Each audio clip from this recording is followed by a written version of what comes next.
Dobar dan, ja sam Ivica Rubil iz Ekonomskog instituta. Ekonomski institut je uz podršku zaklade Adris odlučio provesti jedno istraživanje koje se tiče dječjeg siromaštva i o strategijama nošenja sa siromaštvom kućanstava u kojima žive ta djeca. Mi pozdravljamo ovu inicijativu zaklade Adris da financira projekte iz prirodnih i društvenih znanosti, posebno na teme koje su od velike važnosti za razvoj Hrvatske. U okviru našega projekta mi ćemo pratiti kako se kretale stope siromaštva djece u nekakvom recentnom razdoblju, zatim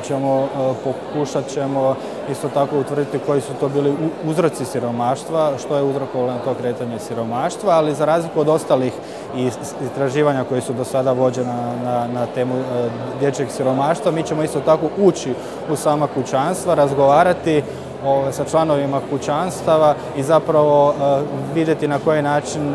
se ta kućanstva jednom kad se suoče sa siromaštvom, kako se u biti nose sa siromaštvom. Isto tako ćemo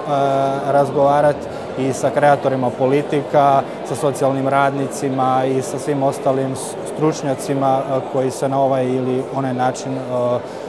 odnosno kojih se tiče ta tema dječjeg siromaštva, a sve u svrhu poboljšanja politika za borbu protiv dječjeg siromaštva.